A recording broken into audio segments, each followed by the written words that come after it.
Work, power and energy. आज इस lesson में हम लोग वर्क, पावर, एनर्जी और इनके रिलेशनशिप्स के बारे में पढ़ेंगे। ये वीडियो विशेषकर क्लास 11 के लिए बनाया गया है। Definition of work. एक टेबल है, इस टेबल पर एक वस्तु रखी हुई है और इसको किसी भी दिशा में F वेक्टर फोर्स से खींचा गया। ये डिस्प्लेस्ड हो रही है इस तरफ S वेक्टर से और इनके बीच में थीटा डिग्री का कोण है। तो वर्क डन कहा जाएगा F vector dot S vector is equal to F S cos theta के साथ। तो work is said to be done when a force displaces a body in its direction. कोई फोर्स अगर उसी की दिशा में डिस्प्लेसमेंट करे तो फिर वर्क डन कहा जाता है और इसको मेजर किया जाता है स्केलर प्रोडक्ट के रूप में फोर्स और डिस्प्लेसमेंट वेक्टर के। अब बात यह है कि यहाँ पे फोर्स और डिस्प्लेसमेंट तो अलग अलग डायरेक्शन में, लेकिन डेफिनेशन में लिखा हुआ है कि when force displaces a body in its direction. तो ये कैसे हुआ? ये ऐसे हुआ कि हम लोग यहाँ पर इस वेक्टर को रिजॉल्व कर लेते हैं इसके दो कंपोनेंट्स में, एक तरफ है एफ कॉस थीटा और एक तरफ है एफ साइन थीटा। जाहिर सी बात है कि एफ कॉस थीटा जो है वो डिस्प्लेसमेंट की दिशा में है, इसीलिए इन दोनों को अगर हम मल्टीप्लाई करेंगे तो ही वर्क डन है। और इन दोनों का मल्टीप्लिकेशन का सिंपल मतलब है कि F vector dot S vector. इसीलिए कहा जाता है कि dot product of force and displacement vector is equal to the work done. Work done एक स्केलर क्वांटिटी है, इसीलिए डॉट प्रोडक्ट है। और इसका ऐसा यूनिट न्यूटन मीटर, जिसको हम लोग जूल कहते हैं। न्यूटन फोर्स का यूनिट, मीटर एस का यूनिट डिस्प्लेसमेंट का, कॉस थीटा का जैसा हम लोग जानते हैं कोई यूनिट होता नहीं है। उसी तरह से सीजीएस यूनिट है अर्ग, मतलब डाइन सेंटीमीटर। डाइन है फोर्स का यूनिट और डिस्प्लेसमेंट का यूनिट है सेंटीमीटर। अब हम लोग आ जाते हैं जीरो वर्क में। वर्क डन जीरो कब हो सकता है? जब इन तीनों में से कोई भी एक जीरो हो जाए, या तो फोर्स जीरो हो, या तो डिस्प्लेसमेंट, या तो कॉस थीटा जीरो हो। कॉस थीटा जीरो का मतलब है थीटा बराबर 90 डिग्री। 90 डिग्री एंगल में फोर्स हो डिस्प्लेसमेंट के, तो उसके द्वारा कोई वर्क डन नहीं होगा। नेक्स्ट बात करते हैं पॉजिटिव और नेगेटिव वर्क की। पॉजिटिव वर्क तब होगा जब ये वर्क डन पॉजिटिव होगा। पॉजिटिव होने के लिए फोर्स और डिस्प्लेसमेंट चलो पॉजिटिव है, लेकिन कॉस थीटा जो है ये पॉजिटिव और नेगेटिव दोनों हो सकता है। तो कॉस थीटा पॉजिटिव होने का मतलब उसका वैल्यू लाई करेगा 0 से 1 के बीच में, और ये तभी हो सकता है जब एंगल है 0 से 90 डिग्री के बीच में। मतलब कॉस थीटा जब 1 होगा तब थीटा का वैल्यू 0 डिग्री, कॉस थीटा अगर 0 होगा तो थीटा का वैल्यू 90 डिग्री। इसके बीच में वर्क डन जो है वो पॉजिटिव है। तो एग्जाम्पल है पुश और पुल। अगर हम किसी वस्तु को पुश करेंगे या पुल करेंगे तो उस क्षेत्र में वर्क डन जो है वो पॉजिटिव होगा। लेकिन अगर हम लोग नेगेटिव वर्क के बारे में देखें तो नेगेटिव वर्क में ये पार्ट जो है ये नेगेटिव होना चाहिए। नेगेटिव हम लोग जानते हैं कॉस थीटा में अगर नेगेटिव वैल्यू का मतलब है 0 से लेकर -1 तक होना, और -1 का मतलब है 180 डिग्री, और कॉस थीटा 0 का मतलब है 90 डिग्री। तो 90 डिग्री से 180 डिग्री के बीच में अगर लाई करेगा तो नेगेटिव वर्क डन हुआ। एग्जाम्पल के तौर पे मोशन अगेंस्ट ग्रेविटी। किसी पत्थर को अगर आप आसमान की तरफ फेंकें या फिर किसी पत्थर को ग्राउंड फ्लोर से छत पे फेंकें, वो छत पे जाके पहुंच गई, तो उस स्थिति में हम लोग देख रहे हैं कि जब हाथ से आपके पत्थर निकला तो उस पर फोर्स सिर्फ एक ही काम कर रहा है, वो है ग्रेविटी। और ग्रेविटी है नीचे की तरफ, हालांकि वस्तु ऊपर की तरफ जा रहा है। मतलब डिस्प्लेसमेंट और जो ग्रेविटी है, जो फोर्स है, उनके बीच में अपोजिट रिलेशन है, वो लोग अपोजिट डायरेक्शंस में है। एक और एग्जांपल है मोशन अगेंस्ट फ्रिक्शन। किसी एक बॉल को अगर हमने रोल किया ग्राउंड पे तो थोड़ी दूर जाके रुक जाएगा। तो ऐसी स्थिति में क्या है कि जो फोर्स है काम कर रहा है वो है पीछे की तरफ, लेकिन बॉडी जा रहा है आगे की तरफ, हालांकि जाते जाते रुक रहा है।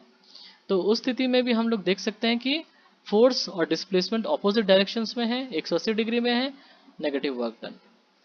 फिर बात करते हैं force displacement graph.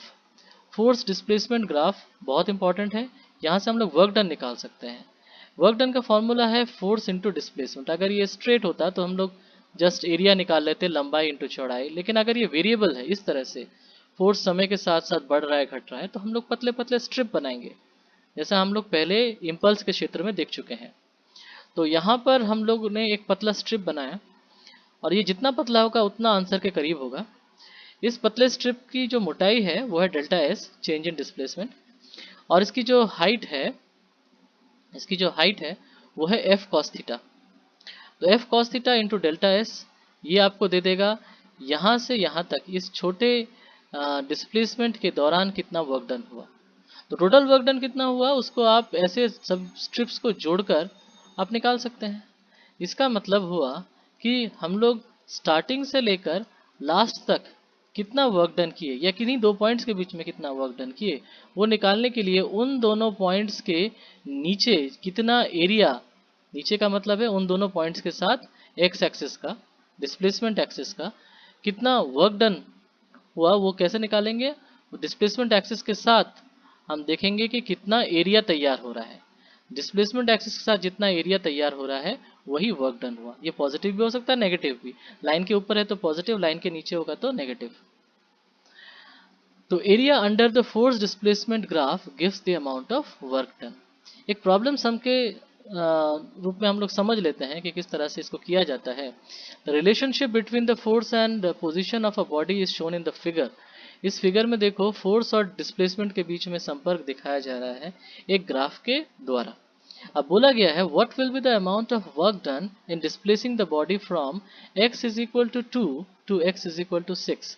x is equal to 2 से शुरू करके x इज इक्वल टू 6 तक कितना वर्क डन किया जाएगा वो हम लोगों को निकालना है। तो हम लोग एक एक करके अलग अलग टुकड़ों में हम लोग वर्क एरिया निकाल लेते हैं और टोटल एरिया का ही होगा वर्क डन। तो सबसे पहले है ये एरिया, इस एरिया का मैग्नीट्यूड कितना है, इसका एरिया कितना है। देखिए half into base into height. Base कितना है, ये है बेस, और जाहिर सा बात है 2 से 3 मतलब 1 है बेस। और हाइट कितना है, हाइट है -20 हाइट है, तो इसका एरिया हो जाएगा हाफ इंटू 1 इंटू -20। ठीक उसी तरह से इसका एरिया कितना है, हाफ इंटू 1 इंटू ये है 30, और इसका कितना है 2 इंटू 30। तो टोटल एरिया कितना है, हाफ इंटू 1 इंटू -20 इसका, फिर है हाफ इंटू 1 इंटू 30 इसका, फिर है 2 इंटू 30 इस एरिया का।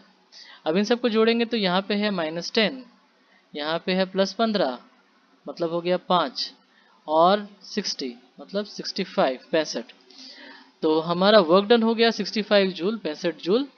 इसको हम लोगों ने एरिया अंडर द ग्राफ करके निकाला। ऐसे एग्जाम में कोई भी अगर प्रॉब्लम सम आए तो उम्मीद करते हैं आप कर सकोगे। नेक्स्ट है power. Work done in unit time is called power. इकाई समय में आप कितना काम कर सकते हैं, मतलब कितना फास्ट काम कर सकते हैं, 1 सेकंड में कितना काम कर सकते हैं, उसी को कहते हैं पावर। तो power is nothing but work divided by time, work per unit time.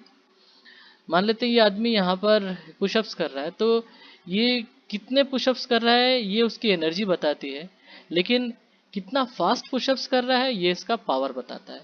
अगर ये 1 सेकंड में अगर ये 1 मिनट में 10 पुशअप्स कर रहा है और इसका कोई दोस्त है जो 1 मिनट में 20 पुशअप कर रहा है, तो पावर किसका ज़्यादा हुआ, जो 1 मिनट में 20 पुशअप कर रहा है उसका पावर ज़्यादा हुआ।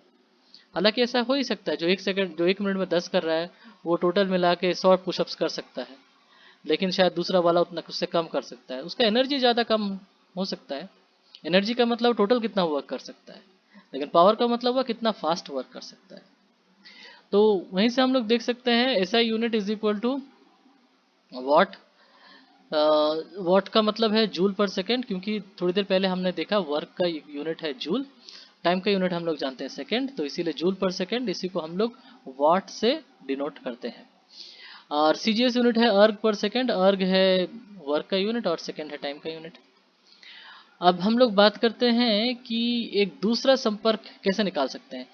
W/T, W का मतलब है फोर्स इंटू डिस्प्लेसमेंट, और यहाँ पर एक्चुअली ये वेक्टर प्रोडक्ट है, F vector dot S vector by T. तो अब हम लोग इसको घुमा फिरा के इस तरह से लिख सकते हैं कि F vector dot S vector by T. तो S वेक्टर बाई टी हो जाएगा वेलोसिटी वेक्टर। तो हमारा यहाँ पे आ जाएगा expression power is equal to force into force dot velocity vector, force vector dot velocity vector. यहाँ पे फिर डॉट प्रोडक्ट है, इसका मतलब पावर फिर यहाँ पर स्केलर क्वांटिटी है और ये कोई वेक्टर क्वांटिटी नहीं है। हालांकि ये दो वेक्टर्स का गुणनफल है फोर्स और वेलोसिटी, लेकिन उनका डॉट प्रोडक्ट लिया जा रहा है इसीलिए ये स्केलर हो गया।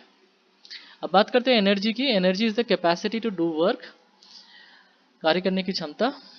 ये देखो कोई एक बॉडी का एनर्जी जो है वो किस पे निर्भर करता है कि वो कितना कार्य कर सकता है उस पर। अब एनर्जी जो है वो बहुत टाइप्स की हो सकती हैं। कुछ विशेष टाइप्स की, कॉमन टाइप्स की हम लोग यहाँ पे आलोचना कर लेते हैं। सबसे पहला है मैकेनिकल एनर्जी। मैकेनिकल एनर्जी का मतलब energy due to position, energy due to motion, energy due to configuration. इसके बारे में हम लोग पढ़ेंगे क्योंकि एक्चुअली यही चीज़ हम लोगों का सिलेबस में है, बाकी सब तो नाम जानना है। जैसे chemical energy, electrical energy. Chemical energy आप जानते हैं बैटरीज में होता है, उसके द्वारा हम लोग रिएक्शन के सहायता से एनर्जी प्राप्त कर सकते हैं। एनर्जी का मतलब है कि कार्य कर सकता है वो, something that can do work has energy. Electricity में कार्य करने की क्षमता है, वो इलेक्ट्रिसिटी कार्य कर सकती है, फैन घूमता है। मैग्नेटिक एनर्जी, चुंबक से बहुत सी चीज़ें होती, चुंबक से वस्तुओं को खींचा जा सकता है, तो ऑब्वियसली वो वर्क करने की क्षमता रखता है।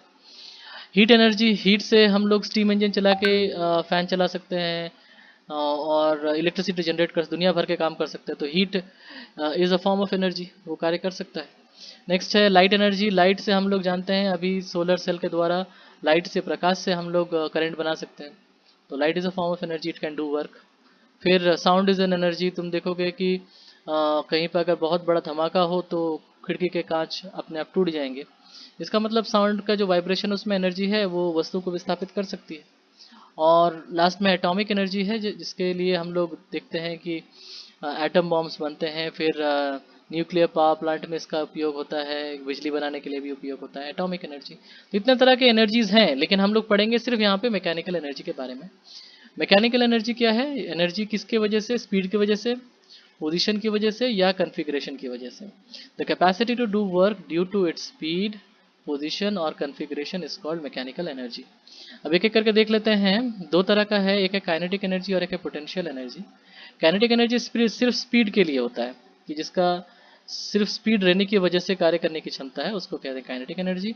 और पोटेंशियल एनर्जी है due to its special position और कॉन्फ़िगरेशन। इसको ऐसी अवस्था में दबा के या कंप्रेस करके या हाइट में उठा के ऐसे रखा गया है कि वहाँ से छोड़ दें। जैसे अगर हम हाइट से किसी वस्तु को छोड़ दें तो वो काम करेगा।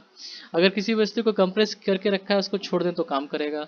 अगर किसी वस्तु को स्ट्रेच करके रखा है, छोड़ दें तो काम करेगा। तो ये सब है पोटेंशियल एनर्जी, स्पेशल पोजीशन या कॉन्फ़िगरेशन के कारण। नेक्स्ट हम लोग पढ़ते हैं काइनेटिक एनर्जी के बारे में। Kinetic energy is the capacity to do work due to its speed alone. देखो एक बुलेट है, ये बुलेट सीधा एक जब लकड़ी में घुसी तो एकदम अंदर तक घुस गई और बहुत कुछ चीज़ों को तोड़ फोड़ दिया, और साथ में जिस लकड़ी में घुसी उस लकड़ी को अपने साथ उड़ा के दूसरी तरफ लेके चली जाएगी। इसका मतलब है कि उसमें कार्य करने की क्षमता है। क्यों कार्य करने की क्षमता है? क्योंकि उसमें ये गति है, मोशन है। तो मोशन के कारण या स्पीड के कारण जो किसी वस्तु में कार्य करने की कैपेसिटी आ जाती है, क्षमता आ जाती है, उसे हम लोग कहते हैं काइनेटिक एनर्जी। एक और एग्जांपल के तौर पर देख लेते हैं कि विंड में एनर्जी है, विंड इज इन मोशन। हवा के गति के कारण देखो ये सेल बोट है, ये अपने आप चलेगा। फिर है लॉन्ग जंप में हम लोगों ने देखा है कि जितना ज़्यादा दूर से आप जंप करके आए उतना बेहतरीन जंप आप कर सकते हैं। आपको अगर कहा जाए कि यहीं से खड़े खड़े आप जंप मार दीजिए तो आप ज़्यादा दूर तक जंप नहीं मार पाएंगे। लेकिन अगर आप दौड़ के आएंगे, बहुत लंबा रनअप लेंगे, तो ऑब्वियसली आप बहुत दूर तक कूद सकेंगे। इसीलिए क्योंकि लंबा रनअप लेने के समय आप ज़्यादा स्पीड पा लेते हैं, और जितना ज़्यादा स्पीड हो जाएगा उतना ज़्यादा आपका काइनेटिक एनर्जी। अगर आपका काइनेटिक एनर्जी ज़्यादा है तो आप ज़्यादा वर्क डन कर सकते हैं, मतलब ज़्यादा लंबी छलांग दे सकते हैं। फिर बात करते हैं टरबाइन्स घुमाने की, जहाँ पर डैम का पानी जो है वो नीचे गिर रहा है और यहाँ पर टरबाइन्स रहते हैं जो घूमते हैं और करंट उत्पन्न करते हैं। तो यहाँ पर करंट ऑब्वियसली कार्य करने की क्षमता रखती है। तो ये भी है कि यहाँ पर जो गति ऊर्जा है उसकी वजह से ही यहाँ पे कार्य हो रहा है। ये जल की गति ऊर्जा के कारण हम लोग करंट बना सकते हैं। फिर बात करते हैं इसके एक्सप्रेशन की। मान लेते हैं एक बॉल है, उस बॉल का स्पीड है u और उसको रोका जा रहा है F फोर्स के द्वारा। रोकने की वजह से जो बॉल यहाँ से ज़्यादातर यहाँ तक गया, यहाँ तक जाके बॉल रुक गया। अब कितना दूरी तय किया? दूरी तय किया s। तो हम लोग देखते हैं काइनेटिक एनर्जी कितनी है। पहले देख लेते हैं कि इस वस्तु को रोकने के लिए कितना वर्क डन करना पड़ा। जो फोर्स लगाया उसको डिस्प्लेसमेंट से गुणा कर दो, फोर्स इंटू डिस्प्लेसमेंट कितना हो गया, फोर्स का मतलब mass into acceleration into S. अब हम लोग जानते हैं कि काइनेमेटिकल इक्वेशन क्या है, यहाँ पर जो इनिशियल स्पीड है वो है u और फाइनल स्पीड है 0।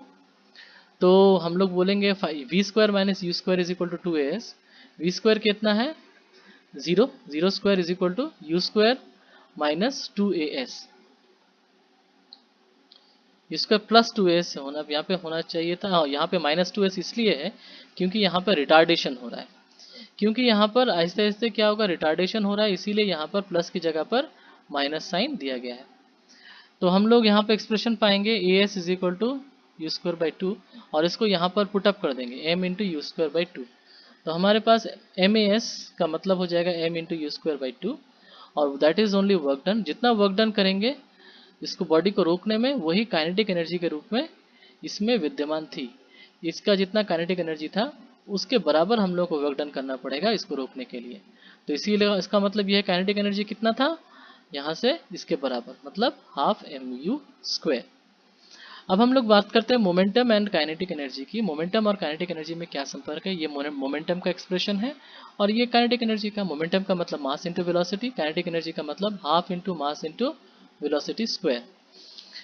तो हम लोग यहाँ पे ऊपर और नीचे मास से मल्टीप्लाई कर देते हैं, नीचे 2m ऊपर m स्क्वायर, तो ये एम यू का होल स्क्वायर है, इसका मतलब पी स्क्वायर बाय 2m। तो काइनेटिक एनर्जी को पी स्क्वायर बाय 2m इस तरह से भी लिखा जा सकता है अगर मोमेंटम कांस्टेंट है तो if two bodies move with the same momentum, अगर दो बॉडीज का मोमेंटम सेम है तो फिर हम लोग कह सकते हैं कि kinetic energy is inversely proportional to the respective masses. मतलब अगर दो बॉडीज का सेम मोमेंटम में जा रहा है तो जो हल्का बॉडी है उसका मोमेंटम उसका काइनेटिक एनर्जी ज़्यादा होगा और जो भारी बॉडी है उसका काइनेटिक एनर्जी कम होगा। फिर ये भी कह सकते हैं कि इसको अगर घुमा के लिखा जाए तो p square is equal to 2m into kinetic energy और p is equal to root over 2m into K ई।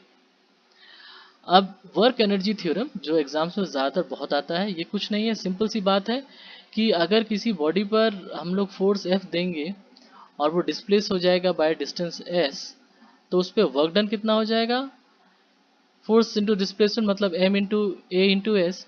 बिल्कुल पहले ही की तरह v square is equal to u square plus 2as, वहाँ से हम लोग निकाल सकते हैं v square minus u square is equal to 2s या फिर ए एस का वैल्यू निकाल सकते हैं। यहाँ पे 2 यहाँ नहीं होना चाहिए था, ये ए एस होना चाहिए था। तो ए एस यहाँ पे 2 नहीं होगा, आप लोग याद रखिएगा, ये 2 यहाँ पे नहीं होगा। A s is equal to v square by 2 और इसको यहाँ पे हम लोग पुटअप कर देते हैं ए एस की जगह पे v square minus u square by 2। तो फाइनली हमारा जो एक्सप्रेशन आया वो हुआ W is equal to half M we square minus half m u square. तो फिर हम लोग कह सकते हैं कि जितना भी हम लोग वर्क डन करेंगे वो बदल जाएगा चेंज इन काइनेटिक एनर्जी में, काइनेटिक एनर्जी परिवर्तन करने में यूज्ड अप हो जाएगा। इस तरह से the work done on a particle is equal to change in kinetic energy. किसी बॉडी पर हम लोग वर्क डन करेंगे तो उसका काइनेटिक एनर्जी बदलेगा और जितना बदलेगा काइनेटिक एनर्जी, जो काइनेटिक एनर्जी में परिवर्तन आया, पहले था हाफ एम यू स्क्वायर, बाद में हो गया हाफ एम वी स्क्वायर, इन दोनों को माइनस करेंगे तो मिलेगा चेंज इन काइनेटिक एनर्जी। जितना चेंज इन काइनेटिक एनर्जी है वही वर्क डन हुआ। नेक्स्ट बात करते हैं पोटेंशियल एनर्जी की। The capacity of a body due to its special position और configuration, capacity to do work होना चाहिए। The capacity of a body to do work due to its special position और configuration is called potential energy of the body. तो देखो ये potential energy दो तरह का विशेषकर हम लोग इस लेसन में पढ़ेंगे, वो है ग्रेविटेशनल पोटेंशियल एनर्जी और एक है elastic potential energy. Gravitational potential energy है due to increase in height, अगर किसी वस्तु को नीचे से ऊपर ले जाएं तो उसमें कार्य करने की क्षमता आ गई, उसको ऊपर से छोड़ देंगे तो वो कार्य करेगा, इसका मतलब है ग्रेविटेशनल पोटेंशियल एनर्जी का मतलब हुआ कि किसी वस्तु के पोजीशन के कारण, हाइट में कितना पोजीशन है उसके कारण जो उसमें कार्य करने की क्षमता है, that is potential energy, gravitational potential energy. And what is elastic potential energy, किसी वस्तु का अगर शेप चेंज करें या तो कंप्रेस करें या एक्सपैंड करें, तो वो स्प्रिंग को अगर कंप्रेस करें या एक्सपैंड करें तो उसमें कार्य करने की क्षमता आ गई, अगर उसको छोड़ देंगे तो कार्य करेगा। कोई वस्तु को कंप्रेस किया करके रखा हुआ है, छोड़ देंगे काम करेगा। कोई वस्तु को एक्सपैंड करके रखा गया है, छोड़ देंगे तो काम करेगा। तो ऑब्वियसली ये दो विशेष फॉर्म है पोटेंशियल एनर्जी के। तो अब हम लोग नेक्स्ट वीडियो में ग्रेविटेशनल पोटेंशियल एनर्जी और काइनेटिक एनर्जी, इनके रिलेशनशिप्स भी देखेंगे और इनसे संबंधित कुछ एप्लीकेशंस भी पढ़ेंगे। तो आज के वीडियो में यहीं तक ही। अगले वीडियो में इसका पार्ट 2 पढ़ाया जाएगा, वर्क, एनर्जी और पावर का। Thank you.